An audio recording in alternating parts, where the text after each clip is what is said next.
Hi everyone, I'm Lady Rose, or Rhonda, depending on what you want to call me, and I'm here today to do a review on the Angel Wisdom Tarot. So here we are with the box, Angel Wisdom Tarot. It's by Radley Valentine, and you may recognize his name because he teamed up with Doreen Virtue. Him and Doreen Virtue often did tarot decks and oracle decks together and co-created them. Now, Doreen Virtue, if you know anything about what goes on in the occult world or the mystical world or whatever you want to call it, she has since left this world and gone off to do other things. And congratulations, that's awesome. Whatever brings you comfort and makes you a loving person, great. But Radley Valentine has since taken over some of the decks that they co-created and has also kind of created new decks out of it, refurbished the older decks, because I found when Doreen and Radley were doing it together, from the interviews that I saw, from the videos that I saw when they talked about the decks and whatnot, I found that the decks were very, very sweet, like sugary sweet. It was almost like Doreen wanted to take the tarot and make it all lollipops. And it was a little sweet for me. I do have one of their older fairy tarot decks that they did. And, you know, like these kind of decks I will often, like especially the fairy one, because again, Doreen was having a lot of influence there. Radley, to me, really felt like he was the brains behind it, like as far as he knew tarot really well. So he was helping Doreen kind of adjust tarot to whatever way she kind of wanted to play it. So Radley in this deck has, done a little bit of the same as far as it's not as dark as traditional tarot will get. It is still based off the Rider-Waite-Smith system, as most decks are. But this deck, he still brings some of that darkness, because I think he recognizes there's dark things that happen in life, but doesn't really, make it gruesome, so to speak. Now, on the inside of the box, we have "Thank you, angels, for guiding my path every day."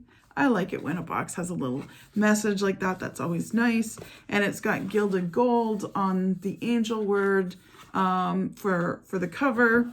And then we also have so the deck is quite thick, as you can see from the box itself. The book is quite thick as well. So let me just get this deck together here. I was just shuffling it up. So it's a good size. Again, it's a little bit harder to shuffle, like if you're doing it this way, width way, because there are so many cards. So I do tend to do it vertically like this, or I do a riffle kind of shuffle. And these cards are a good thickness. They're not too thick, but they're not too thin. They're very sturdy. They've got that matte kind of finish, which is very popular right now. And so because of the matte finish, I find that they tend to slide nice and easily, and I can shuffle them easily.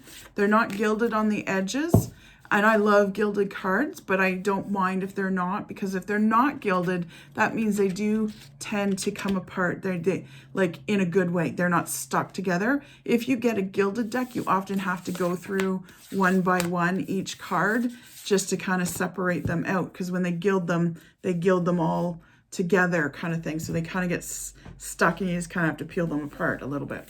So it comes with a nice big guidebook as well. So there is the guidebook. As you can see, I've gone through it a little bit. Now I do like, because it is Angel Wisdom Tarot and it's not as traditional, he's added some things. He's changed some words for the different cards. He's brought in angels, obviously, and he's changed some genders, which is kind of cool. And he really does a good job. I find it is worth reading the beginning of the book, because he is very good at explaining kind of what everything is about and how the changes have been made. So traditional tarot cards have only the image, name, suit, and number on the face. of the cards. I've added unique features to the cards in this deck to add depth to your readings as well as make them easier to understand. I've also included a quick reference guide to the feature on this card at the end of this section.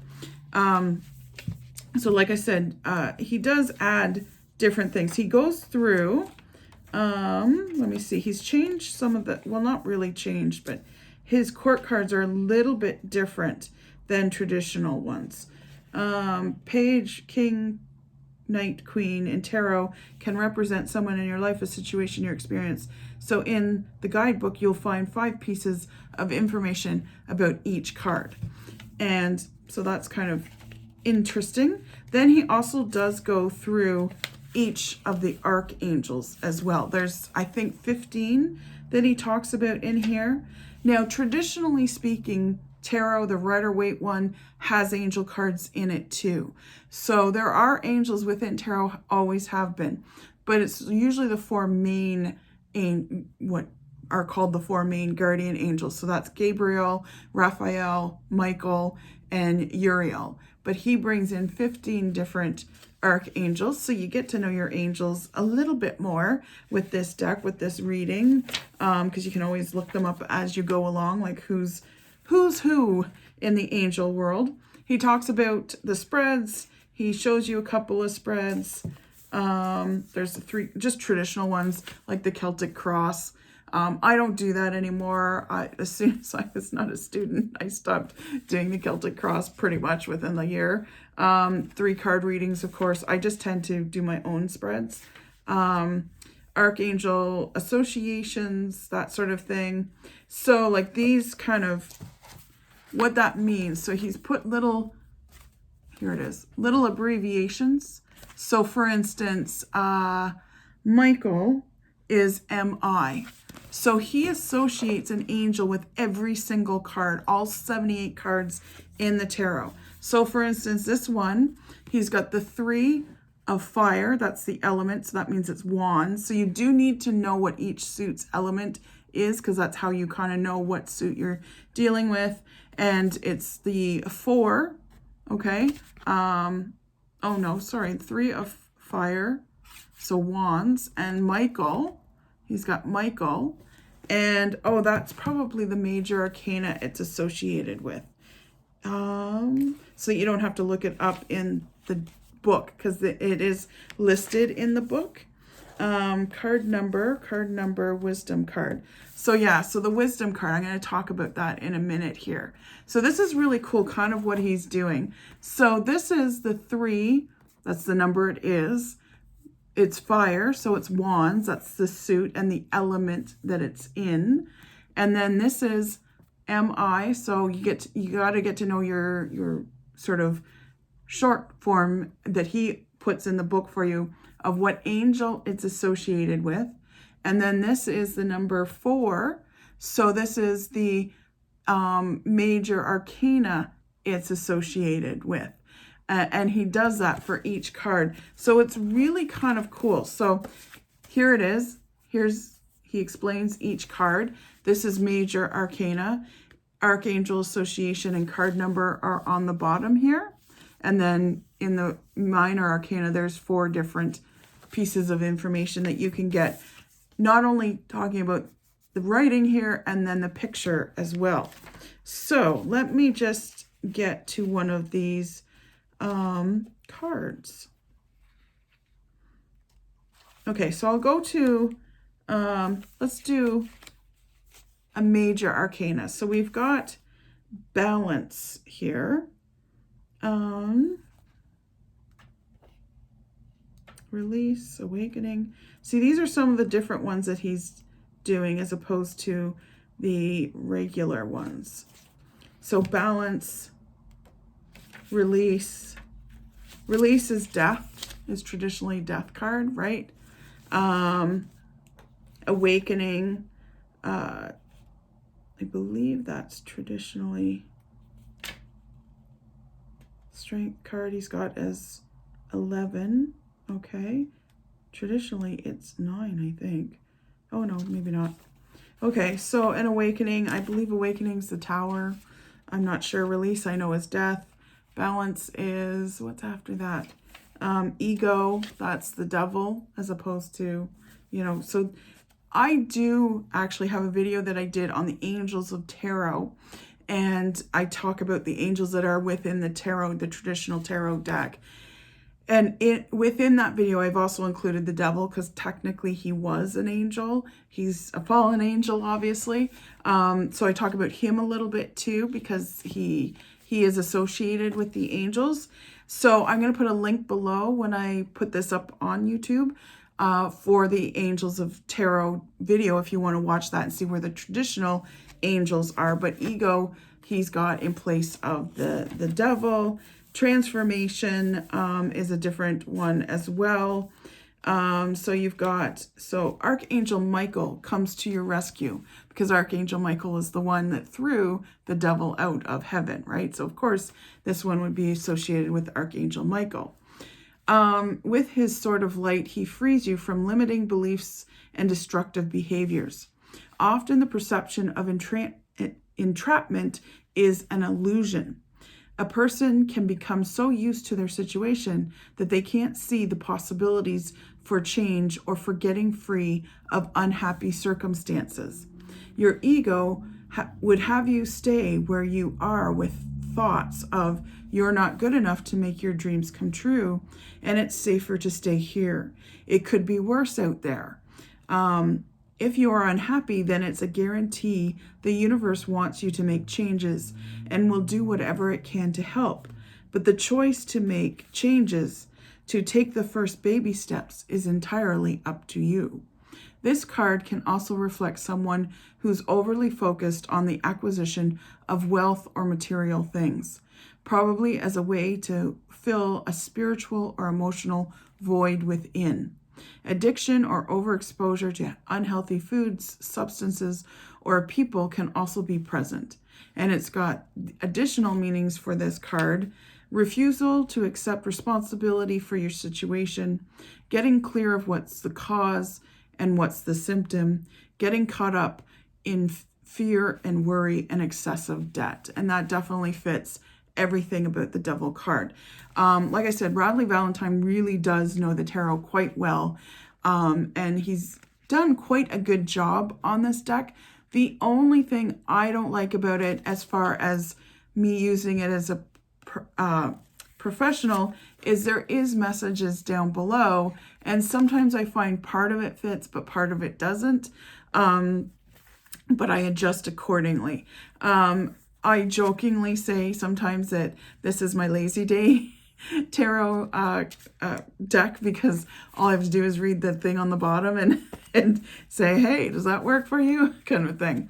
But, there is he does include a lot of the traditional tarot, but he's changed it up as well, and he's changed it up in very cool ways, I think. So now I'm gonna read to you one of the minor arcana. So we've got the Six of Water here that I've just flipped to. So just to give you a feel of what's inside the book, because this is the thing, no one ever shows you what's inside the book. And I was like, I want to know what's inside the book. So Six of Water, so that's the Six of Cups, okay? Traditionally speaking, the past may be on your mind.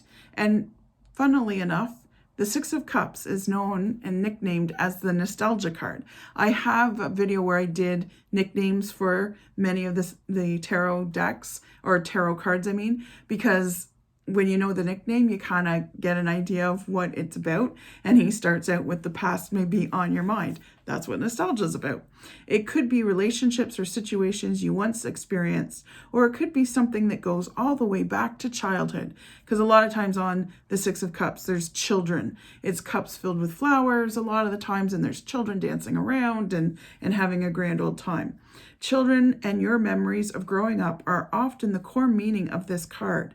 Is it time for you to revisit a childhood dream? Have you let your life as an adult drift too far away from your inner child? Is there something from long ago that remains unresolved? Sometimes flashes from the past can indicate experiences yet to come. This card can also be a message that people from your past are about to re-enter your life.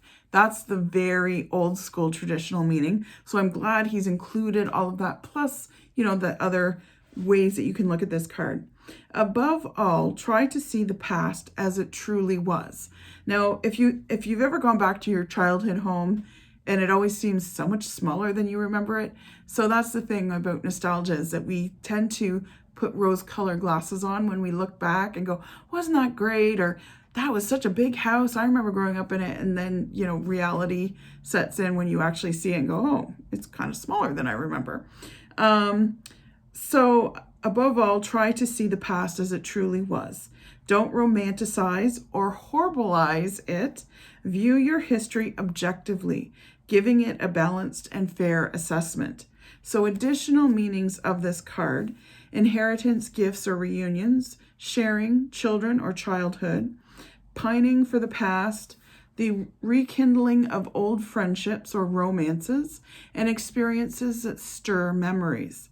So so you get this part and then this additional meaning for each major arcana. But with the minor arcana, you get the wisdom card, it's called. So what he's doing is he's telling you what the major arcana is attached to that minor arcana and what it means for that card. So that's a really kind of cool level or layer he's put on it, and I really like it. I have not seen that before, so this is kind of a neat new thing for me. So what it says for the Six of Wands, the wisdom card or the major arcana card: when reviewing the past, it is important to have balance. So that's the balance card. Archangel Zadkiel can help you retrieve your memories with clarity and accuracy.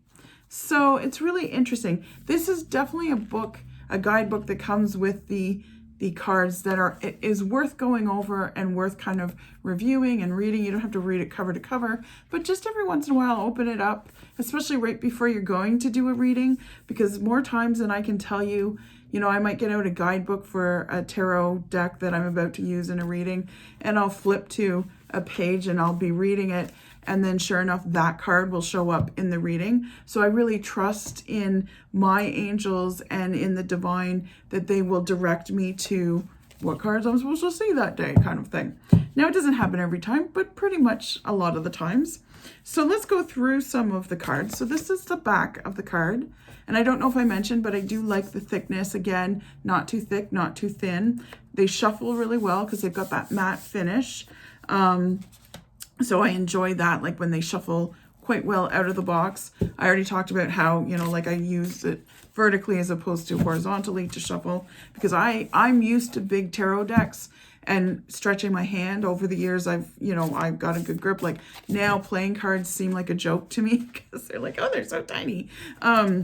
But if I'm saying it's a big deck, I know it's a big deck kind of thing.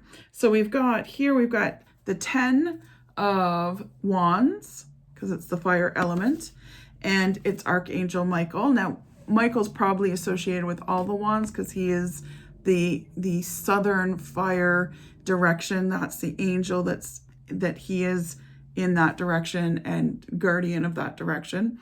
And it says, working too hard or too many hours, the need for balance in life, let others help you, health problems due to stress. Because wands are about creativity and what we love to do and how we express ourselves. Or it's also in tarot, it tells us you should be expressing yourself creatively, because maybe we've forgotten to do that because it's very much a soul kind of, it's your soul talking to you. But wands also cover careers, and they also cover health as well. They can touch on health too. Then we've got an ace. So all the aces are little kids, which is kind of cool.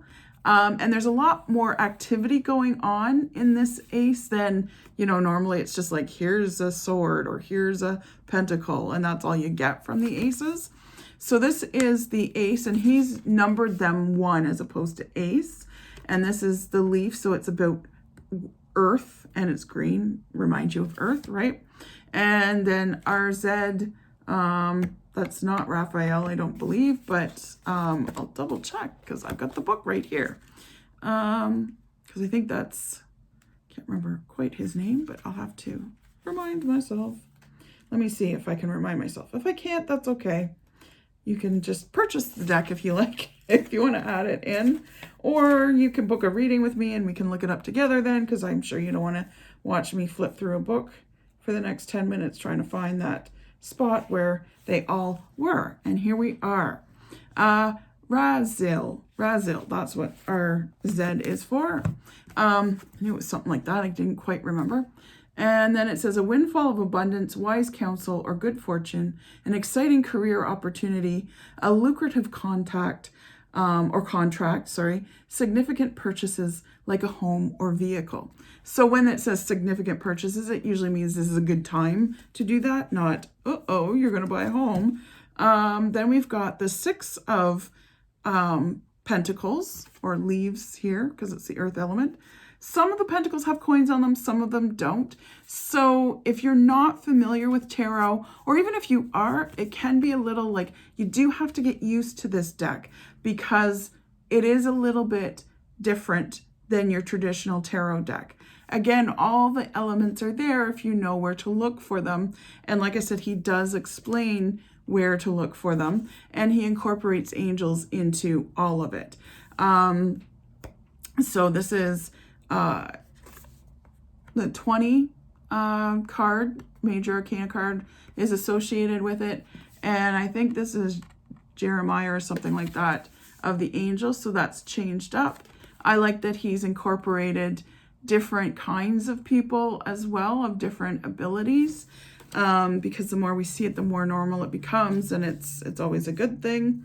We've got the 3 of Pentacles here, which is about doing what you love and being creative and all that kind of good stuff. We've got the King of Pentacles. So the court cards don't have the angel cards listed with them, or the Major Arcana listed with them, because they are the court cards. They are just on their own. So this is the King. Let's see, what else can we find here? Ooh, this is exciting. This is the 8 of Wands, which is always an exciting card. Always nice.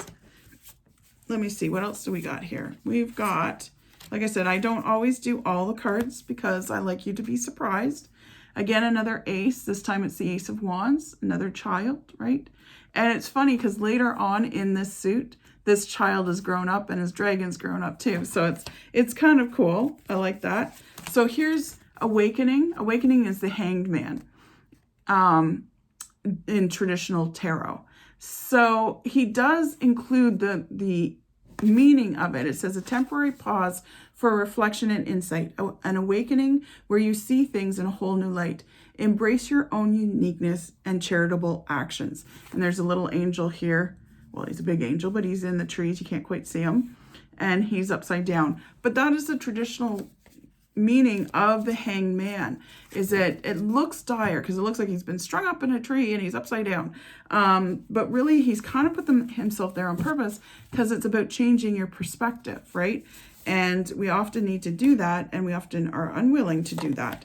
Now, let me see. What else do we have here? Oh, we've got a little romance going on. We've got the Knight of Cups here. He looks like Fabio on his white steed.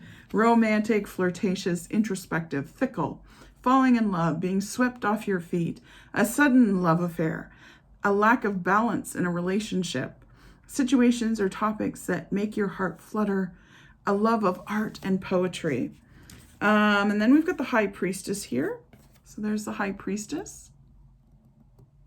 Kind of cool. The Moon. A lot of the Major Arcana cards, I'm not sure if all of them do, but a lot of them, as far as I've seen, and I've seen most of them, have angels in them. Oh, there's the World. That's the last Major Arcana card, and it's an angel. Oh, here's that nostalgia card. I was reading about the 6 of Cups there, so that's what it looks like there.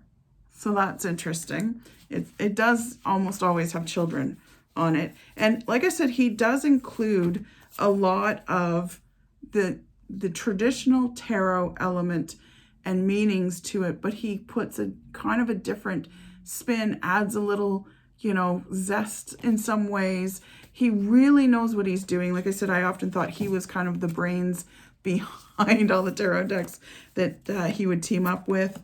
with Doreen back when she would do them. Let me just see, what else do we got here? So this is a knight, but it's a female knight, which I like. He's switched up some genders, which I really think is cool. And most of the time, the knights are kind of like, the court cards can be a little bit boring because it's like, it's a king sitting on his throne, or it's a knight on a horse. And a lot of times, traditionally speaking, the knights aren't even really moving. Like, they're just kind of sitting on their horse, or their horse is going, woo, and that's it. But there's a lot of movement in this card, which I really like, and it will make it easier for those that are learning tarot.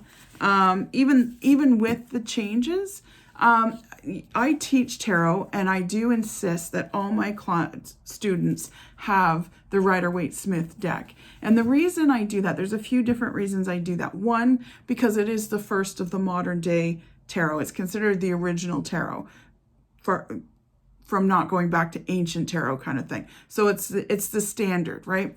It's what all other tarot decks are based off of. It's the system that other decks are based off of. Now, Rider-Waite-Smith deck also, every element on the card, although it can look boring because it used very primary colors and very basic shapes and things like that, nothing is there accidentally. So everything on the card pretty much has a meaning in the Rider-Waite-Smith deck. It's not embellished very much in any way. But also too, having a class of people, and if they each have a different tarot deck, you could spend hours like, well, this tarot deck is kind of saying this with this Six of Cups or whatever it might be, because every tarot deck kind of has its own flair, its own taste, its own style, and own attitude even. So it's good to kind of have everybody have the same deck, so we're all learning from the same deck. And the other main reason I do that is because almost every tarot book you'll read about learning tarot will reference the Rider-Waite-Smith deck. And once you know that deck, you can pretty much translate it to any other deck. Now, I know as a student, as soon as I could let go of the Rider-Waite-Smith deck, I went on to more exciting decks, right? But when I became a teacher, I had to go back to the Rider-Waite-Smith because, of course, that's the standard. And you'll find most teachers insist that you have that deck as your deck for learning on. And I found that the Rider-Waite-Smith deck is the simplest tarot deck and the most complicated tarot deck all at the same time. Every time I teach a new session of tarot, and I do it in a series, I do it in a 5-week series, generally speaking, and I do insist on a lot of hands-on practice and that sort of thing, because if you ever see a course where tarot is saying, oh, it's a Saturday afternoon or a Thursday evening, you're going to learn tarot, it's like, you won't learn it in one sitting. It's definitely not something. And I mean, everyone says, oh, it's a lifelong thing to learn. It is. It absolutely, completely is. But at the same time, you're not even going to learn the basics in one sitting. Don't waste your money. You'd be better to buy a course and learn the course, because that will take you through everything. Because it's kind of like learning a new language. And that's what I say at the beginning of almost every tarot course I've ever taught. So if you decide one day you want to learn how to speak Spanish, you're not going to do it in a 4-hour session on a Saturday afternoon. You will not be fluent by the end. You will probably not be fluent by the end of 5 weeks, but you will be somewhat fluent. Some of the foundation will be built. But once you know the Rider-Waite-Smith deck, you can translate that to any other deck.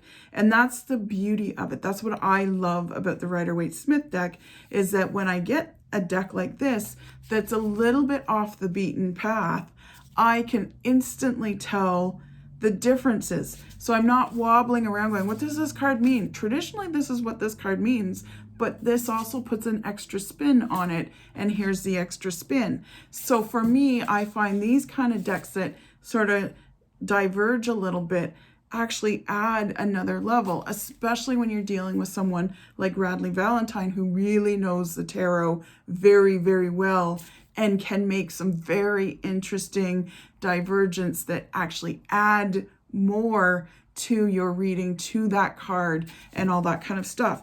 But it is also a great one for beginners. And the reason I say that is because of this beautiful, blessed meaning at the bottom. Now, I jokingly said it's my lazy day tarot, but it's really good for beginners because it can be very daunting. It's 78 cards that you suddenly have to know. And I always say it's more than just intuition or psychic or whatever. Like it's sort of like you can't speak Spanish intuitively either. You kind of have to know some of the basic rules and some of the foundation. And that's what I mean by, do the 5-week course that I offer. You'll have the foundation, and then you can add some intuitiveness to your readings. But I really can't stand it when people say, oh, just intuitively read these cards, Like, yes, there's that element of intuition, empathy, psychic ability, whatever ability you can bring to the card, but that's meant to be another layer. You need to know the foundation, and there is a foundation to tarot, and that's what makes Radley so great, is he adds everything to it because he has a very good foundation. So what I mean by when it's a great deck for beginners, even though it does have some differences to the traditional tarot, especially after you've done a course, whether it's mine or someone else's, it doesn't matter, but you'll have the foundation, but you're not going to go out into the world and suddenly know what all 78 cards are, even if it's like a 1-month course, a 5-week course, a 2-month course, whatever it might be.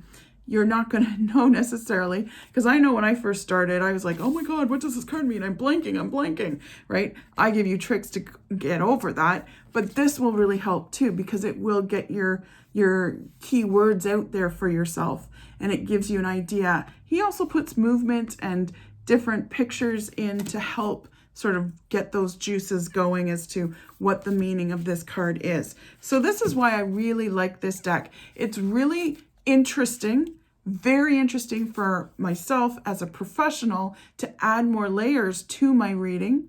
And it's really good for the beginner as well, because it helps them along to jog their memory and, get them memorizing what this means. It's only in reading the cards that you actually get to know the cards. That's the best practice. Whoop, upside down. I'm just going to flip through some of these cards. Now, this one is interesting. I like this one. This is the 3 of Hearts. This is traditionally a very sad-looking, almost violent card, because it normally has a heart and there's 3 swords stabbed into it and it's bleeding, right? So he's taken a lot of the violence out of this card, but he's still included the darkness that comes with this card. So you can see that there's the heart. She's wearing it on her chest there, and there's 3 swords behind there, and of course there's an angel. And the thing that says below, the message is great sadness that will heal with time. Let go of the past, personal growth that comes from challenges, healing misunderstandings, being there for those in need. I love that, because this card is, I often say it's about disappointment, which is worse than, betrayal sometimes, or it's the worst kind of betrayal, I guess. But I like that he still includes that there's going to be sadness. He's not filtering it quite as badly as Doreen would. She would be like, this is all lollipops. But he's included the traditional meaning in a gentle way, and he's taken the violence out of the picture of it. So, I love that. And he's got lots of, like I said, he's played with gender, he's played with disability, he's included, every kind of lifestyle you want to think of is probably in here. There's the wheel. The wheel's just like the wheel, right? There you go. And there's that boy grown up. See, I told you. He kind of looks like my son. My son's a ginger too. And here's another ace. This is the Ace of Swords. Little boy here.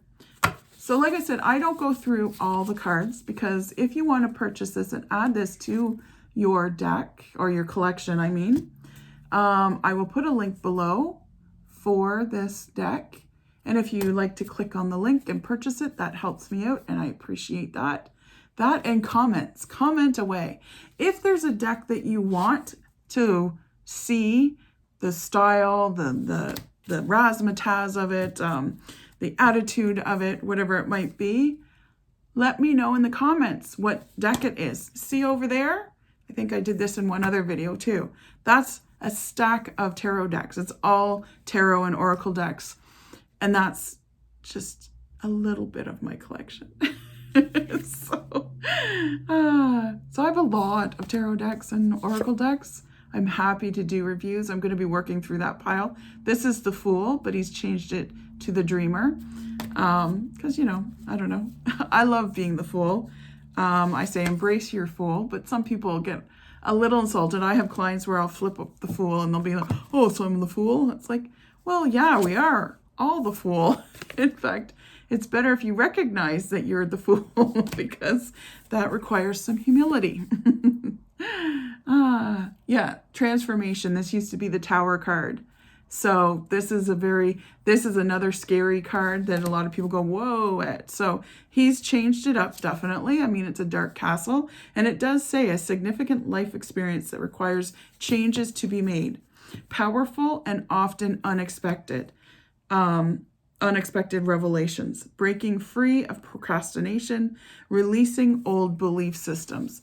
That's what the Tower card is definitely about. So again, he's definitely included, and he's even put a little darkness. There's clouds around here. It looks like a storm is about to happen, right? Because that's what the Tower is. It's a storm that's coming into your life. So like I said, this is a very, very good deck. Once you kind of look at it and get to know it and trust in Radley because he does know what he's talking about. It's a great deck. I love it. I love that he's added new elements to it, put some twists and diverged a little bit without feeling like, oh my gosh, you've totally changed it. And oh my gosh, you've made it all lollipops and unicorns. So I would highly recommend this deck for sure, especially if you're a professional and you want to add more to your reading, or if you're a beginner and you just want help in learning all 78 of those cards. Okay, that's it for me. Take care. Bye.